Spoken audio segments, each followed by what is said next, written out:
In a rare moment of vulnerability, Donald Trump revealed his hurt feelings over one particular DNC speech, and I'll have the breakdown for you next, including the video of that speech that wounded him. Donald Trump expresses a lot of crazy emotions, but as a human, he seems to be emotionally unavailable. And maybe that stern facade he presents, a masquerade of masculinity, is part of the appeal he has with the base. I don't know. But for one un-Trump-like moment, he lowered the mask while watching the Democrat National Convention and took to Truth Social to emote over the beatdown he's receiving. And I'll reveal who it was, what she said, and his reaction in just a minute.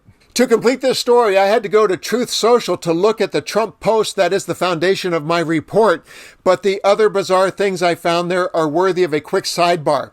So if you've never been there, don't go. It's a rabbit hole of rambling ridiculousness, but let me give you a quick tour of Trump Crazy Town, and then I'll share the dagger that he's feeling today. First up, just minutes ago from the time of this recording, I discovered this gem from the Trump treasure trove of oddness under a post that reads, "The hottest tattoo, my honor." Soak it in. And I was not able to confirm that the tattoo belongs to the same person who sports this classic. And an hour ago from this recording, he posted this deranged delayed response over Joe Biden's appearance. I watched Joe Biden Monday night and was amazed at his anger at being humiliated by the Democrats.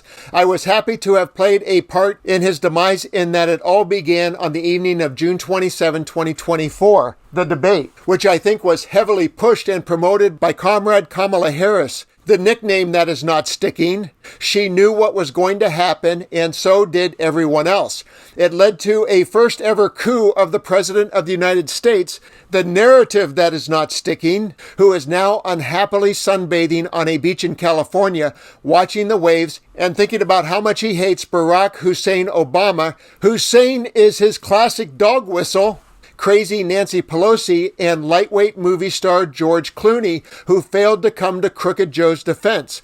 The good news is that I believe Joe Biden, the worst president in the history of the United States, projection, who served with the worst vice president in the history of the United States, is now seething. I don't know why he gave up. I don't know why he quit. He got 14 million votes and she got none. He's an angry man now, and he should be. Super projection. And now for the dagger that wounded Trump and his reaction. It was tossed by New York Governor Kathy Hochul, who had these choice words for her fellow New Yorker and now disgraced former president. Donald Trump was born a New Yorker, but ended up a fraud, a philanderer, and a felon.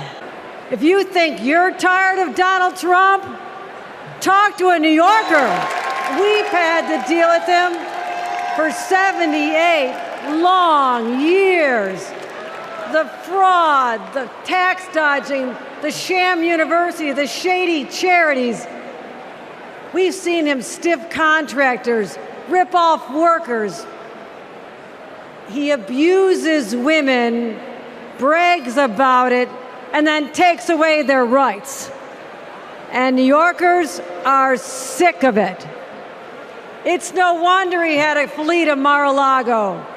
Sorry about that, Florida. Sorry about that. Trump hasn't spent much time in New York lately, except that is to get convicted of 34 felonies. And that's just fine with us. And here's Delicate Dawn's response in a Truth Social post. Kathy Hochul, the very unpopular governor of New York, was the nastiest speaker on Monday evening at the Democrat National Convention as it pertains to your favorite president, me. Her total hatred and statements made about me had no bounds. I was amazed for two reasons. Number one, I did a great job in New York, employed thousands of people, built some of the most beautiful and successful buildings, and paid billions of dollars in taxes. Number two is that on the very distinct possibility I will win the presidency, wouldn't it be better for the people of New York State to have a governor who got along with the president? Adversarial relationships are not good in politics. Unfairly, I am before a very biased and hateful New York judicial system that is appointed and largely controlled by the governor. With the vitriol displayed by her on Monday night, It is no wonder that the judges have threatened me so badly. The whole system is rigged, and companies are leaving because of it. As a fellow New Yorker, Kathy Hochul's harsh words about Donald Trump carry extra weight and sting.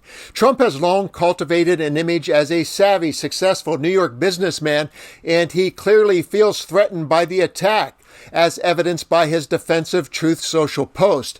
It shows just how deeply Hochul's criticism hurts. In that reply was a veiled threat and one of his typical victim narratives, and that makes sense because of Hochul's willingness to take the gloves off and personally attack Trump as a fellow New Yorker must be especially wounding. It calls into question his thoughts of dominance in his own backyard and shows that even in his perceived stronghold, there are those willing to challenge and rebuke him. For a man who craves adulation and sees himself as untouchable on his home turf, that is a bitter pill to swallow.